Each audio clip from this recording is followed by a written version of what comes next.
Budget 2021 को आने में कुछ ही घंटे बचे हुए हैं, जिसमें बड़ा ऐलान होने वाले हैं। आज हम बात करने जा रहे हैं 9 पॉइंट पर कि 9 चीज़ों में क्या बड़े बदलाव होने की संभावना है। नमस्कार करता हूं, मैं कुलदीप सिंह। आपका स्वागत है इंडिया टैक्स सॉल्यूशंस में। अगर आपने चैनल सब्सक्राइब नहीं किया है तो सब्सक्राइब जरूर कर लें, वीडियो को लाइक करें, शेयर करें और बेल आइकन को दबाना बिल्कुल ही ना भूलें। सबसे पहले बात करते हैं टू व्हीलर पर जीएसटी का जो रेट है उसमें कटौती की मांग की जा रही है। जो 28% है, इसको घटाकर 18% किया जाना चाहिए। जीएसटी परिषद को यह निर्णय लेने का अधिकार है, लेकिन वित्त मंत्री को बजट में मंशा दिखानी चाहिए। इससे जीएसटी संग्रह में 10,000 करोड़ रुपए का नुकसान हो सकता है, जिससे अगले कुछ वर्षों में उच्च बिक्री द्वारा मुआवजा दिया जा सकता है। दूसरी बात करते हैं, व्हीकल लोन में कटौती होनी चाहिए। होम लोन की तर्ज पर मूलधन के भुगतान और वाहन ऋण पर ब्याज के लिए प्रतिवर्ष 50,000 रुपये की अलग कटौती की जानी चाहिए। तीसरी बात करते हैं, चिकित्सा बीमा कटौती को दोगुना किया जाना चाहिए। चिकित्सा बीमा प्रीमियम के लिए धारा 80D के तहत कटौती को दोगुना करके 50,000 रुपये किया जाना चाहिए, जो भी 25,000 रुपये, जिससे देश में स्वास्थ्य बीमा की पहुंच में सुधार हो सके। चौथा पॉइंट बात करते हैं, पेंशन योजनाओं में 50,000 रुपये तक के निवेश पर कटौती होनी चाहिए। म्यूचुअल फंड की पेंशन स्कीमों में 50,000 रुपये तक की निवेश को भी धारा 80CC-D के तहत कटौती के पात्र के रूप में शामिल किया जाना चाहिए। पांचवा पॉइंट बात करते हैं, रियल एस्टेट सेक्टर के लिए इंफ्रास्ट्रक्चर स्टेटस।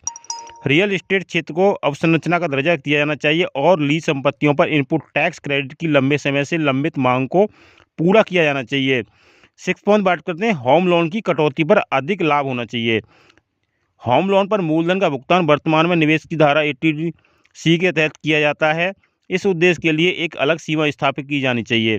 7 पॉइंट बात करते हैं, double health care budget. Budget में स्वास्थ्य सेवा के लिए 65,000 करोड़ रुपए का आवंटन दोगुना करके 1,30,000 करोड़ रुपए किया जाना चाहिए। यह अस्पताल की बिस्तर की क्षमता बढ़ाने के साथ साथ टीकाकरण अभियान की लागत का भी ख्याल रखेगा। उसके बाद बात करते हैं पॉइंट नंबर 8, कोविड सेस जो है यह सिर्फ सुपर अमीरों के लिए होनी चाहिए, सुपर रिच पर्सन्स के लिए होनी चाहिए। नवीन साधनों के माध्यम से संसाधन जुटाने के लिए सरकार को 50 लाख रुपए से ऊपर की आय के साथ सुपर अमीरों पर एक कोविड उपकर, जिसे सेस बोलते हैं, कोविड सेस लागू करना चाहिए। राष्ट्र निर्माण के लिए इस एक बार के योगदान को प्रतिरोध का सामना नहीं करना चाहिए।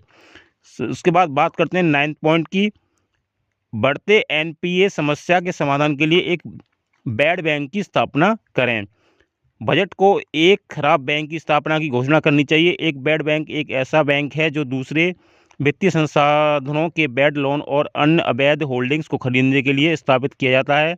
एक बार इन खराब परिसंपत्तियों को इस इकाई में स्थानांतरित कर दिया जाता है तो विशेषज्ञों द्वारा एक प्रारंभिक रिजोल्यूशन के लिए प्रयास शुरू हो जाते हैं, जबकि बैंक अपने व्यवसाय पर ध्यान केंद्रित कर सकते हैं। बैंक छूट पर एनपीए को खराब बैंक में स्थानांतरित कर सकते हैं। मूल की खोज के बाद चरण में हो सकती है। तो ये बजट 2021 में इन चीज़ों को ध्यान में रखा जाना चाहिए और बजट में इन चीज़ों को आना चाहिए। सभी लोगों की उम्मीद है कुछ घंटों में बजट आने वाला है। आप सभी लोग बने रहें, फिर नई अपडेट के साथ हाजिर होते हैं। तब तक के लिए आप सबका धन्यवाद। नमस्कार।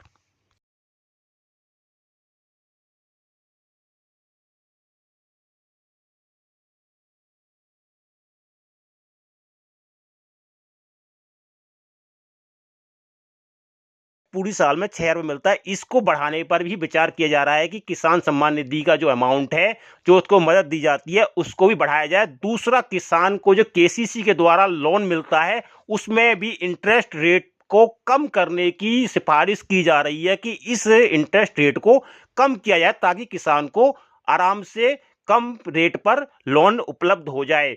तो ये बड़े बदलाव बजट 2021 में होने की संभावना जताई जानी है। जैसा कि कुछ समय ही, कुछ घंटे ही बचे हैं बजट 2021 को पेश होने में।